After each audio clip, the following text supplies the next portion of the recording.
Should you be concerned about Project 2025 and the Christian nationalists and Sunday laws? Find out today on The Prophetic Eye.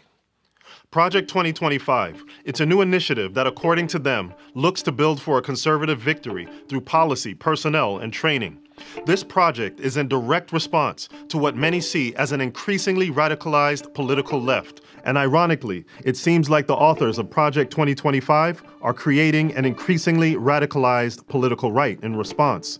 According to the Project 2025 website, the actions of liberal politicians in Washington have created a desperate need and a unique opportunity for conservatives to start undoing the damage that the left has wrought and build a better country for all Americans in 2025. It is not enough for conservatives to win elections. If we're going to rescue the country from the grip of the radical left, we need both a governing agenda and the right people in place, ready to carry this agenda out on day one of the next conservative administration.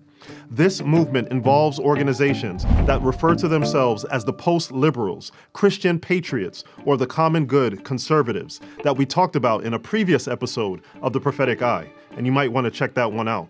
According to MSNBC.com, the purpose of the Rights Project 2025 is to make faith the government's job. Well, I agree with that sentiment, as that's just another way of saying that they want to create a union of church and state. Or, in other words, what Revelation 13 refers to as the image to the beast. It's evident that the post-liberals, the Christian patriots, the common good conservatives, whatever they want to be called, it's obvious that they are fighting to take the country back from the immoral left. And this should come as no surprise at all as it relates to end-time prophecy. In the book The Great Controversy, we find a description of the battle between the right and the left. On page 587, it says, "This very class put forth the claim that the fast-spreading corruption is largely attributable to the desecration of the so-called Christian Sabbath, and that the enforcement of Sunday observance would greatly improve the morals of society." Do you see it?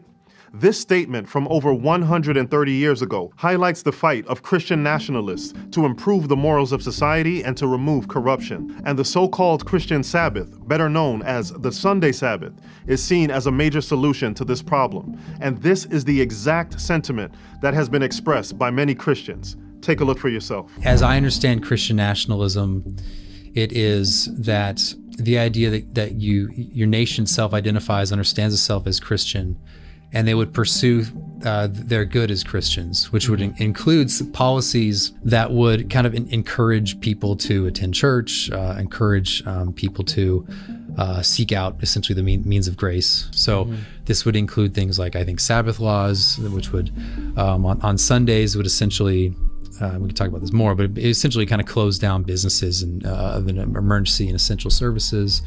And that would be a way of not forcing people to attend church or do any sort of worship, but it would be kind of a reminder for the people that this is what this day is for, and you should do it. Again, this was something that was common in the past within this country to have that have Sabbath laws. Is basically that what you're doing is it's a de facto privileging of Christianity, because which religion has the Sabbath on Sunday? Well, it's Christianity, and so you're not doing it on Saturday. You're not doing it. So you're explicitly saying this is a Christian land, and we're gonna all force you to obey some sort of Christian. And so that's the best critique. And I would just say, well, that's exactly what it does. This article from MSNBC.com also highlights the focus on observance of the so-called Christian Sabbath. It says, Berry worries that God ordained the Sabbath as a day of rest, and until very recently, the Judeo-Christian tradition sought to honor that mandate by moral and legal regulation of work on that day, and blames consumerism and secularism for the decline in Sabbath observance. Notice what they're talking about: Sabbath or Sunday rest, the loss of morality. It's clear to me that prophecy is being fulfilled right before our eyes, which is why I was so confused by a statement that I came across online. It says, the expectation that in the end of time a universal Sunday law will be enforced by the civil authorities upon the insistence of the public and at the demand of the apostate churches seems to be more and more unrealistic. This statement was from an article posted on August 21st, 2023, and its purpose is to challenge the concept of a Sunday law as it relates to the Adventist interpretation of Revelation 13. If you don't know the Adventist interpretation of this chapter, it's very simple, and it goes like this. Number 1, it identifies the first beast of Revelation 13 as the papacy. And number 2, it identifies the second beast of Revelation 13 as the United States, as a Christian nation that leads out in enforcing something called the mark of the beast. And what I believe to be the correct interpretation of the mark of the beast is the so-called change of the Sabbath from Saturday to Sunday, which, by the way, the Catholic Church openly says is their mark of authority. The Bible teaches that this changed day of worship will eventually be enforced, and those who hold to the true Sabbath will be persecuted, just as it was during the Dark Ages. Adventists have been talking about what we're seeing right now in efforts like Project 2025 for over 150 years as something that is going to happen someday. And obviously, as of today, while I'm recording this, that day has not yet come. But the question that begs to be answered is, are we seeing the beginning stages of this movement to legislate a day of worship? Many don't think so, as you can see from this other statement that says, the notion that Seventh-day Adventists will be singled out for persecution for keeping the Sabbath because Sunday laws will have made it illegal to go to church on Saturday is an invention of Ellen White, in particular, her book, The Great Controversy. And there it is. Some think that this is all fiction, an invention of Ellen White. I've seen this sentiment over and over again, as the concept of people in our postmodern world seeking Sunday legislation is ridiculous to many. But as you're about to see, it's not ridiculous anymore. Project 2025 recently released a 920-page document that outlines their goals for 2025. This document, entitled Mandate for Leadership, was produced by a group of largely Christian conservatives that have put aside their differences and have come together for a common goal. Now, pay attention to the words and sentiments that you're about to see in this video clip. And then I'm going to read a statement from The Great Controversy, the same book that some people think is fiction. We are bringing this out before the primaries to bring the candidates to our point of view. And we're standing at the ready to train them up and give them policy expertise. And that's kind of where I hang my think tank hat.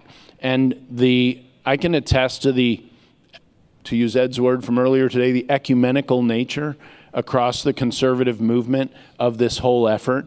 And that only makes it stronger. It really does. It's a very powerful way to see a bunch of individualists and organizations that value individual liberty set aside their own interests to work just purely on behalf of good conservative policy has produced a really outstanding product. You got 50 different conservative organizations have contributed to this.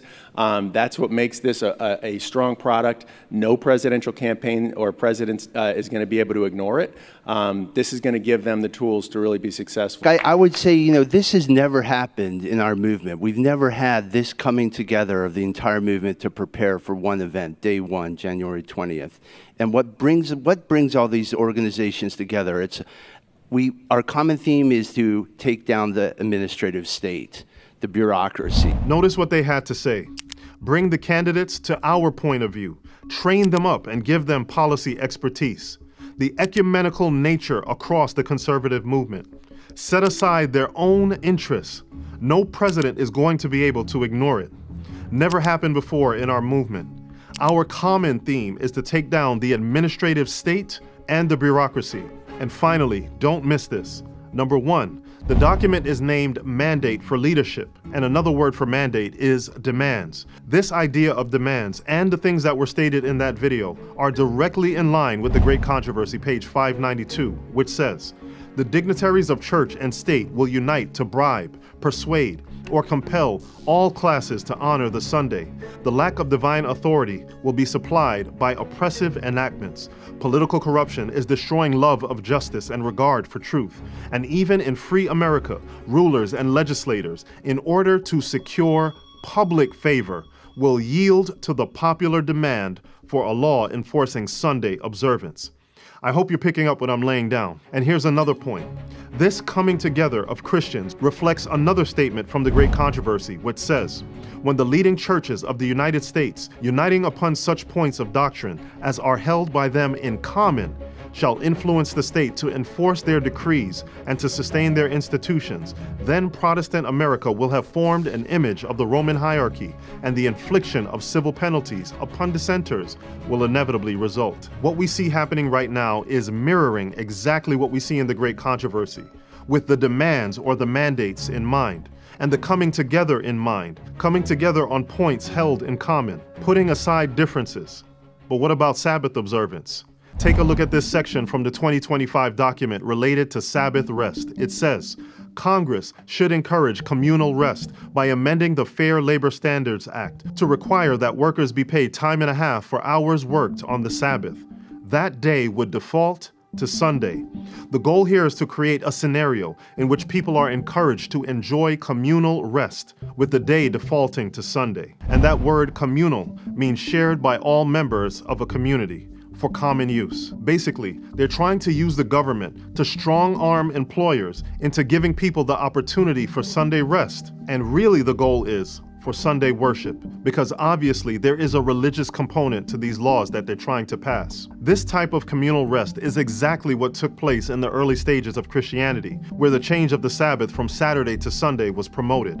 The image to the beast is being formed, and in order to understand how it's going to happen, we need to understand how the first beast was formed and how Sunday observance began. And this is how it happened. In the early part of the 4th century, the Emperor Constantine issued a decree making Sunday a public festival throughout the Roman Empire. So here we see that it started with a government mandate making Sunday a day of communal enjoyment. It goes on to say, vast councils were held from time to time in which the dignitaries of the church were convened from all around the world. In nearly every council, the Sabbath, which God had instituted, was pressed down a little lower, while the Sunday was correspondingly exalted. Thus, the pagan festival came finally to be honored as a divine institution, while the Bible Sabbath was pronounced a relic of Judaism, and its observers were declared to be accursed. You see, you need to understand that this was a process that started with the promotion of Sunday rest, and eventually the seventh-day Sabbath became accursed. It started out innocently. However, I want you to keep in mind that what seems initially innocent always ends up in force or coercion. The road to persecution is paved with beautiful attractions.